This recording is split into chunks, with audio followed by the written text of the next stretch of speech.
안녕하세요. 하늘버스입니다. 오늘도 간단하게 국제뉴스 한 가지 가지고 왔습니다. 일본은행 추가 금융 완화책 준비라고 제목이 돼 있죠.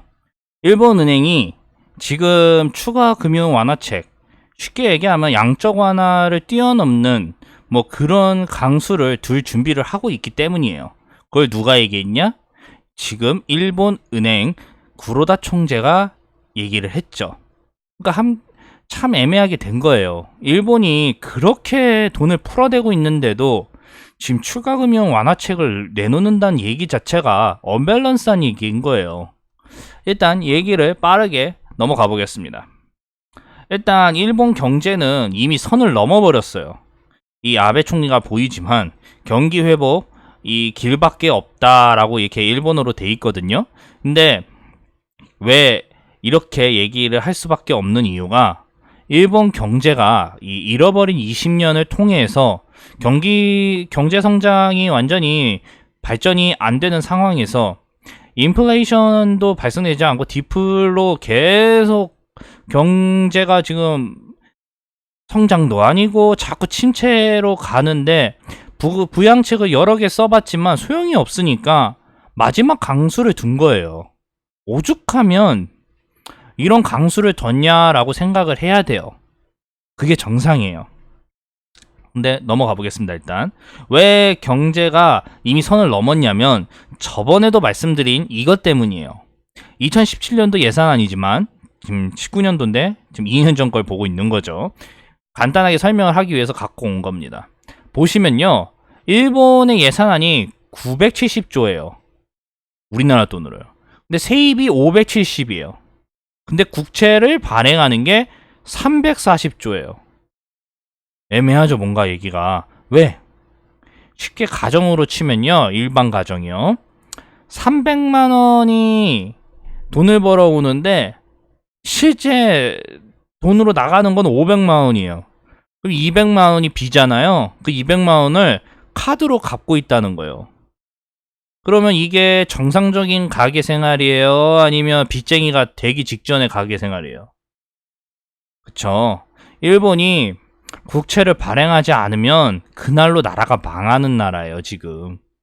세입이 57조니까. 세입이 70조, 80조면, 국채로 17조 정도야 이해하겠네라고 생각을 할 수 있는데, 이거는 국채가 너무 나와요. 세입이 못 따라가고 있다는 거예요. 게다가 일본 경제가 앞으로 중국이나 인도처럼 창창하게 계속 발전을 할 수 있다라고 볼 수 없잖아요. 왜? 노령화, 고령화 사회잖아요. 그쵸? 그럼 인구가 줄어드는데 어떻게 경제가 발전이 돼요? 축소돼도 모자를 판국인데. 어쨌든 넘어가 보겠습니다. 그래서 이제 일본 정부가 20년 동안 별의별 수를 다 써봤는데 안 되니까 미국의 허락하에 두 가지 강수를 둬요. 뭐냐? 돈을 무제한 찍는 양적 완화. 쉽게 찍는다는 제가 표현을 자주 쓰는데 돈을 프린팅하는 거예요. 돈을 프린팅해서 시중에다가 유동성을 계속 공급해요. 양적 완화가 있고, 그 다음에 정말 자본주의 이 시스템 경제학 공부에서 처음 듣는, 그러니까 진짜 세계에서 새로운 신화를 쓰고 있는 거예요. 유럽과 함께 마이너스 금리라는. 진짜 황당하죠. 마이너스 금리라는 경제학에서 듣도 못한 이 엄청난 단어를 탄생시킨 주범 일본이 이 두 개를 이용해서 경제를 살리려고 해요. 그런데 문제는 뭐냐? 어떻게 영원히 양적 완화를 할 수 있겠어요? 그쵸? 미국도 영원히 양적 완화 못했어요. 그러니까 쉽게 진짜 엄청나게 튼튼한 나라여도 돈을 그렇게 한평생 찍는다고 하면 누가 그 돈에 신뢰를 하겠어요? 아무리 강하다고 하더라도. 그쵸? 그렇기 때문에 돈은 영원히 찍을 수가 없어요. 화폐 값어치가 무너지니까. 그래서 안전장치를 일본이 만들어 놓은 게 소비세 인상이죠. 왜? 소비세 인상이냐? 일본이 소비세 인상을 통해서 재정을 확충해가지고 양적 완화를 한 대가로 일본 재정을 튼튼하게 세수를 좀 더 확보하겠다라고 한 거예요. 그랬는데 여기에서 오늘 이야기의 핵심이 나오는 거예요. 일본이 왜 추가 양적 완화나 추가 유동성 공급을 왜 추진하냐? 이게 오늘 핵심 키포인트. 일본이 현재 소비세 인상을 준비하고 있는데 아까 말씀드린 것처럼요. 영원히 돈을 찍을 수가 없으니까 이 대가로 소비세 인상, 그러니까 세금을 올려서 세수를 확보하겠다 이건데 이게 올해 10월에 예정돼 있어요. 그런데 이거를 하면 어떤 부작용이 발생될까요? 쉽게 소비세를 인상하면 뭐가 불안할까요? 시장이 경기가 침체가 되죠. 아시죠? 왜? 세금이 오르니까 당연히 세금이 오르는데 물건 살 때마다 세금이 오르면 소비자 지갑이 닫혀요, 열려요? 게다가 경제가 발전되면서 소비세가 인상되는 거면 그나마 난데 경기가 좋지도 않고 돈으로 찍어 눌러서 그나마 좋게 만드는 상황에서 지갑에 돈이 열릴까요? 닫힐까요? 닫히겠죠. 왜 경제가 남들은 언론들은 경제가 일본 경제가 좋다라고 얘기하시는데 저는 왜 경기가 그냥 그럭저럭이라 얘기하는 이유는 경기가 좋으면요 돈 안 찍어요. 그쵸? 돈을 찍을 이유가 없습니다. 돈을 찍으니까 경기가 좋아 보이는 것처럼 보이는 거죠. 그쵸?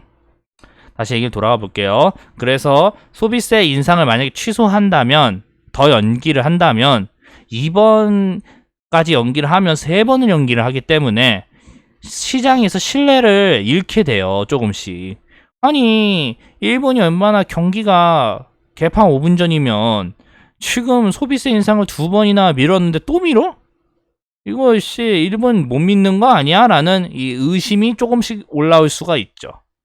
반대로 소비세 인상을 어쩔 수 없이 해야 된다라고 하면 시장은 조금 안심을 하죠.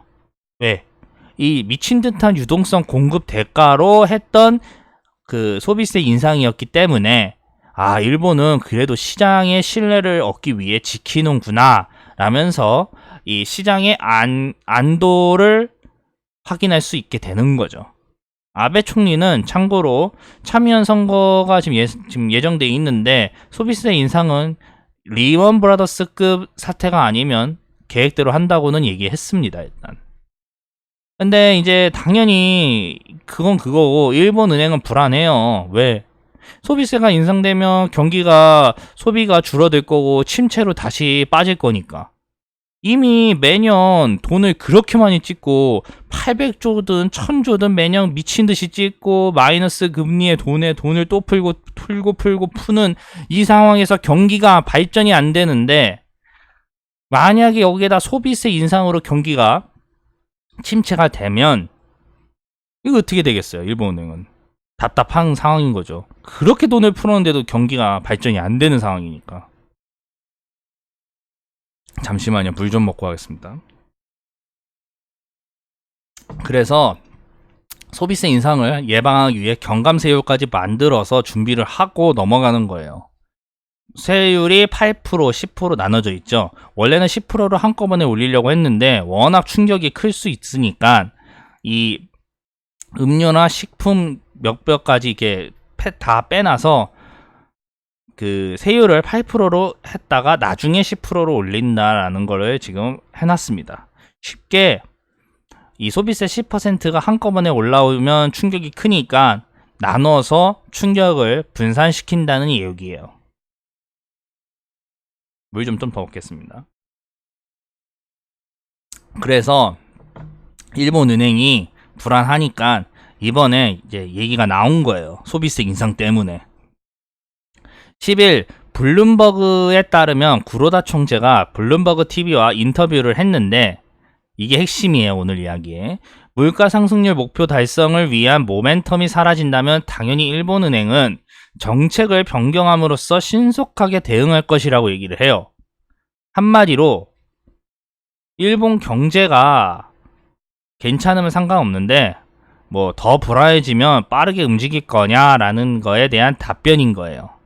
그러니까 일본이 지금 추가적 정책으로 뭘 경제 정책을 갖고 있냐, 준비하고 있냐라고 물어보니까 마이너스 0.1포인트 기준금리 추가 인하.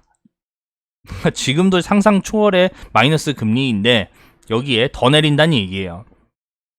거기에다 현행 0% 수준이 10년 만기 국채 금리 목표치 하향 조정. 이것도 상상 그 이상이에요. 진짜 국채를 제가 샀는데 쉽게 얘기하면 이 돈을 줘야 돼요. 이제는 국채를 사고 국가한테 당연히 돈을 돌려받아야 되는 입장인데 이자를 얻어서요. 이거는 국채를 사면 이자를 오히려 더 줘야 돼요. 황당하죠. 황당해. 그래 이거 그 다음에 본원 통화 확대. 쉽게 얘기하면 유동을 더 푼다는 얘기예요. 자산 매입 확대. 이것도 마찬가지고요. 이런 거를 가지고 있다라고 지금 밝혀요. 그래서 정책에 추가 조치가 있다면 그 부작용도 줄일 방법을 강구하겠다라고 덧붙입니다. 참 대단한 거예요. 일본은행이 얼마나 대단하냐면 장기간 마이너스 금리의 자산 매입을 유지하는데 금융시장과 시장은행에 지금 시중은행들이 부담이 가중되어 있는데도 불구하고 공격적인 정책을 아직도 펼치겠다는 거예요. 왜? 시장이 버틸 수 있기 때문이에요. 그러니까 쉽게 얘기하면 일본은행이 이렇게 돈을 풀어 제끼는데도 일본 경제가 화폐가 무너지지 않고 버티는 이유는 이게 안전자산으로 인식을 하고 있기 때문에 세계 각국 사람들이 엔화를 뿌린 만큼 같이 보유를 해주니까 그런 거예요. 이건 나중에 또 설명을 하겠습니다. 어쨌든 그래서 오늘 이야기의 핵심 결론이 뭐예요? 일본이 구로다 총재가 추가적인 이 유동성 공급, 양적 완화 등 이런 금융 정책을 펼치겠다라는 내용의 결론이 뭐겠어요? 오늘 이야기가 결론이 있어야 되잖아요. 그쵸? 결론이 뭘까요? 결론은요, 일본 경제가 강력하고 정말 미친 듯한 그런 정책으로 버티고 있는 상황이라는 거예요. 일단 어떤 분들이 그런 얘기 하는데 일본 경제가 나아지면서 금융 시스템도 괜찮아지고 이 채용 시장이 좀 더 나아져서 일자리들이 많아지고 있다. 그렇기 때문에 일본 경제가 좋아지고 있다라고 얘기를 하시는 분들이 있는데 맞아요. 맞는 얘기예요. 채용 시장 필요하고 금융 시장 돈 돌고 이래요. 근데 그게 돈을 그렇게 개미친 듯이 풀으니까 그렇게 되는 거지. 만약에 그런 행동 안 했으면 일본 경제가 그렇게 안 왔어요. 쉽게 몰피는 꼽은 상태에서 환자가 살아남고 있다는 거를 경제가 좋아 보인다라고 얘기를 하시는 거예요. 그렇죠? 자발적으로 아무 그런 약에 의존하지 않고 경제가 발전돼서 그렇게 흘러간다. 이러면 일본 경제가 당연히 좋은 거죠. 근데 지금은 그게 아닌 거예요. 어쨌든 그리고 우리가 여기서 알아야 되는 핵심 이유는 뭐냐? 경기 침체가 한번 발생될 때 빠르게 이 부분을 조치해서 경기 부양을 시키지 못하면요, 일본처럼 장기 침체로 빠질 수가 있다는 거예요. 그리고 일본처럼 엄청난 조치를 취해도 이 죽어버린 경제 엔진은 다시 살기는 애매하다는 거예요. 솔직히 일본이 경제가 살아남으려면 어떻게 되는지 아세요? 수출이 다시 미친 듯이 발생되고 경기가 좋다라는 이 의식들이 이 일본 국민들에 돌아야 돼요. 근데 일본 경제가 수출을 할 만한 그런 새로운 땅이 없잖아요. 그쵸? 아니에요? 새로운 데다가 더 열심히 팔아치워야 되는데 그런 나라가 없잖아요, 이제. 그럼 어떻게 돼야겠어요? 미국이 2차 세계대전 때 왜 최고 초강대국이 됐어요? 산업 기반은 그대로인데 물건을 개미친 듯이 찍었잖아요. 언제? 왜? 전쟁으로요. 전쟁으로 소비가 미친 듯이 발생되니까 그만큼 공장이 돌았잖아요. 그렇죠? 그런 거 아닌 이상은 일본 경제가 살아나기가 힘들어요. 앞으로도. 뭐 몇십 년 뒤엔 다시 살아날 수 있겠죠. 어쨌든 여기까지 하겠습니다. 이 내용이 괜찮다고 생각이 드시면 언제든지 구독, 좋아요 버튼 부탁드리고요. 또 내용이 궁금하시다는 분 그런 게 있으면 댓글 부탁드리겠습니다. 언제든지 매일 저는 유튜브 업로드하고 있으니까 구독하시면 내용이 전달 갈 겁니다. 여기까지 하겠습니다. 감사합니다.